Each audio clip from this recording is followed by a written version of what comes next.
this relationship is too painful. Have you found yourself in the harrowing situation where you have found someone you believe to be your soulmate, your twin flame, your epic ultimate relationship? And what happens is you dive in, you go so deep, things are beautiful, but things get a little bit intense. And as time goes on, things become downright painful. This reminds me of the time where I got my first bikini wax. I was excited to look fabulous, go to the beach. That was like my goal. And I ended up going to the salon. She ripped my hair off on one side and I started crying. It was so painful. And I had to make that decision. Do I keep going into my twin flame bikini wax? Getting the ultimate result was so excruciating. And I ended up sticking with it. I ended up going to the beach and triumphing with my first bikini wax at age 19. Now, some of us don't go all the way with our partners and make it. So I'm going to give you 5 things that you can implement in your relationship to see if there's hope, to see if you can move through this and reduce that twin flame torture into twin flame union. So maybe you've gotten stuck in this vortex of twin flame torture for a moment, or maybe it's been a few months, or maybe it's even been millennia as an old soul who has gotten stuck in this vicious pattern. So I'm going to give you these 5 tips that can help you reduce the pain, come into a more powerful place, and optimize the relationship to see if it's healable and to see where it really goes. Is this the twin flame union? I do have a really helpful checklist that was years in the making. It's a 22 signs twin flame checklist that you can download right away. It's a free gift. So click the link in the description box and grab it. And you can see if what you're going through is a twin flame turmoil thing that can be cleared, or if it is maybe a false counterfeit union.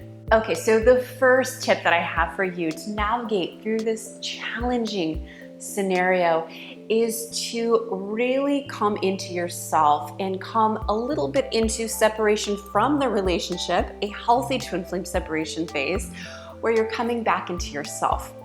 This is where self-care is so important. This is where really recentering and meditating and kind of coming from that like codependent, sticky, completely enmeshed place. Because while it's so beautiful to unite, if we don't have the 2 solid pillars who are centered, we don't have a solid twin flame union. We have this like union of mush.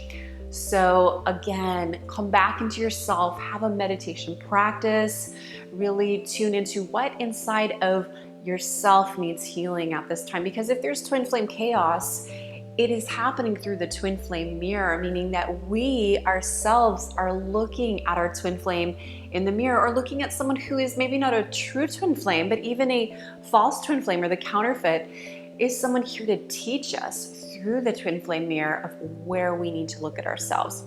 So, one of my commenters the other day was saying, oh, I put my heart out there. I shared with my twin flame what I wanted and he ghosted me. And, I'm going through so much pain. Well, I know it's hard, but great.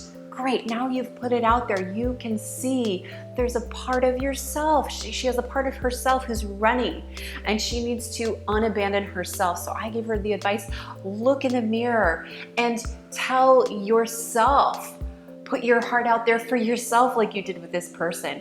And instead of expecting this guy to love you back, oh my gosh, tell yourself how much you love yourself, that you'll stand by yourself. You will be there till death do us part and beyond.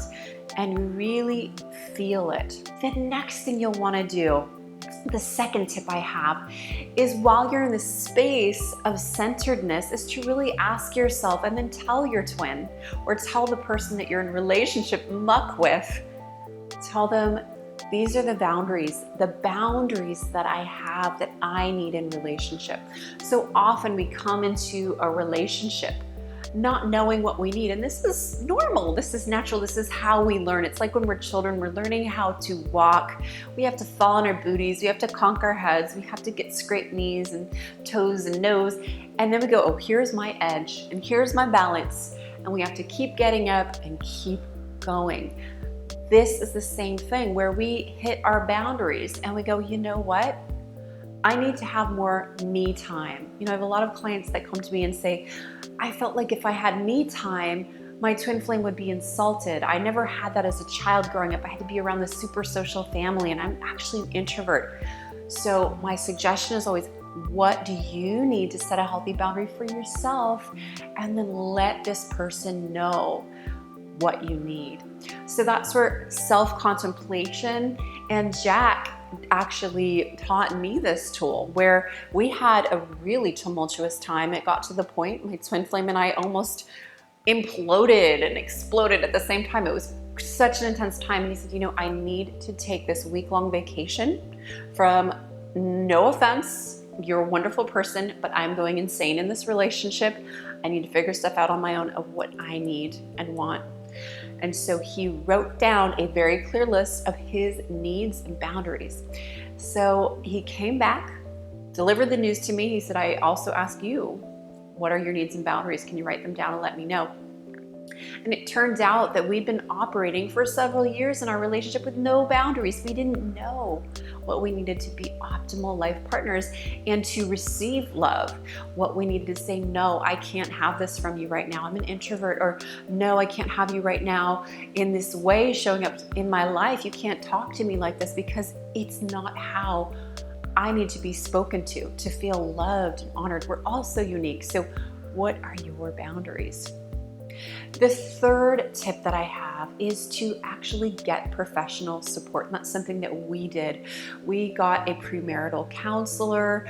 We also hired a relationship coach and got really deep work done, especially during this tumultuous time, where the counselor could show us, you have these family patterns that you got as a child, and it set an expectation in your life. And the other person has something totally different, and you have these entanglements and you have these patterns running, and the professional support is so helpful to go, aha, it makes sense. Well, why I have this perfect war going on with my partner that I love so dearly. Why it's so difficult is usually there is a mirror as to what happened during childhood, our belief systems, our twin flame love blocks come out. And that's why the twin flame union, as we always say, is not for the faint of heart, because it is like a mirror that shows you where you are at. So these challenges can actually be a gift to teach us what needs healing, and that professional, that healer, that counselor, that therapist, that twin flame expert who has navigated through the relationship themselves, who has learned, who has tools to give you. You should walk out of your sessions feeling lighter. You should feel more confident, and whether the relationship continues or not, you will have more clarity. I know we couldn't do it without our coaches, and I know our clients love receiving coaching because it helps them save a lot of time, save themselves from a lot of pain and struggle, and get the results that they do want. So you are worth it.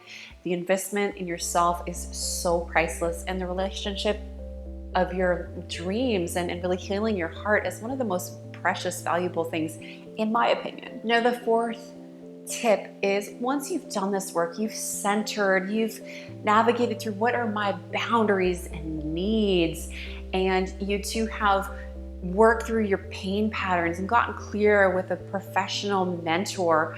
Perhaps, it could be a dear friend, but that could be a little bit unneutral, could be a bit biased. And I forgot to mention that in the third tip, that it is really important to find someone who's reputable, someone who has really proven themselves and gotten good results with their clients. But once you've done these things, it's time to come back together in a sacred space and have clear, conscious communication with your partner, your beloved, or the person that you might not decide to stay with. So after you've done this work, you'll feel so much stronger. Your inner pillar is stable, and you can come from love without the expectations. At this point, you'll have learned a lot about yourself. You'll have studied your negative patterns. You'll have lifted a lot of this heavy blockage. So make sure you get to that step before really coming in and having a final discussion of how do we proceed? Is this right? Is this not right? One of our coaches told us, do the healing work, do the exercises that bring clarity. And he gave us some really powerful exercises. And he said, Do not make a decision of yes or no, shit or get off the pot, do we stay or do we go, until you get the clarity in yourself, and you will get the clarity from the tools.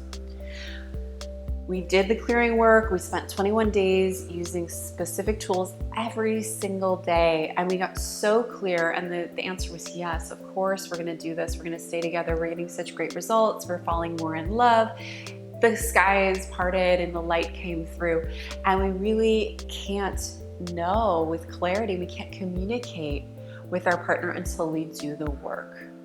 So take that time, but then come together in a sacred space. Maybe set a date like we did. 3 weeks out, we're gonna sit down, or 3 months out, we're gonna sit down, and we are going to make a decision together. But give yourself enough time to have the conversation, prepare yourself, prepare the relationship. Your partner will be preparing him or herself, and then come into a clear, quiet, sacred space where you can decide where to move next. If it's conscious coupling to a deeper level, or sometimes conscious uncoupling. And that leads us to the final and fifth tip, which is that sometimes we need to let go to let love. We can get really attached to who our twin flame is. We think we know because we've had all these signs, we've had such a deep connection.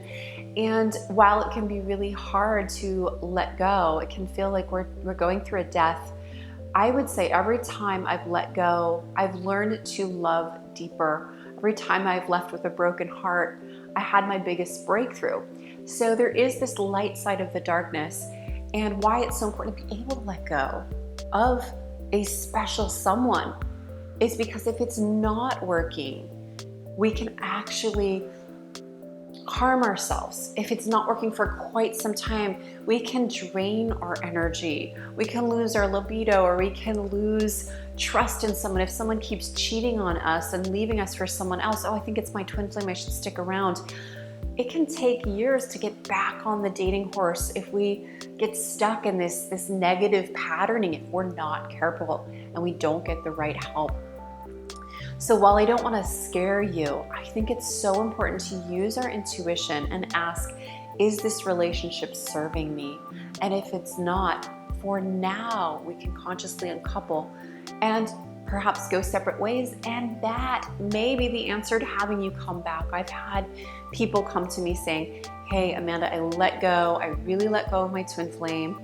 And that's what brought us back. And we had all these synchronicities. We bumped into each other. We've had similar healing experiences when we were separate, and we're very aligned now. So many people are terrified to surrender because they believe if they surrender, somehow God won't be there for them, or the universe, the creator, will forget their address. And so they clench onto this relationship. And I know it's counterintuitive, but letting go, letting Goddess, letting God, creates this trust with the universe and creates this positive karmic wave that can bring in the most amazing love. And it starts with loving yourself. I hope this video served you. I would love to hear in the comments below anything you learned or anything you're navigating through right now. And I will do my best to read all the comments and possibly respond almost every time I can. If I have time, I am having a baby soon, so we'll see. But I hope you have an amazing healing navigation through the murkiness to your clarity, whichever way it goes. I know it'll be beautiful. And don't forget to download the free Twin Flame Signs checklist, the top 22 signs that you are on the right track, what you need to look for to have a bright, successful union, and have a bright, successful day. Namaste. Namaste.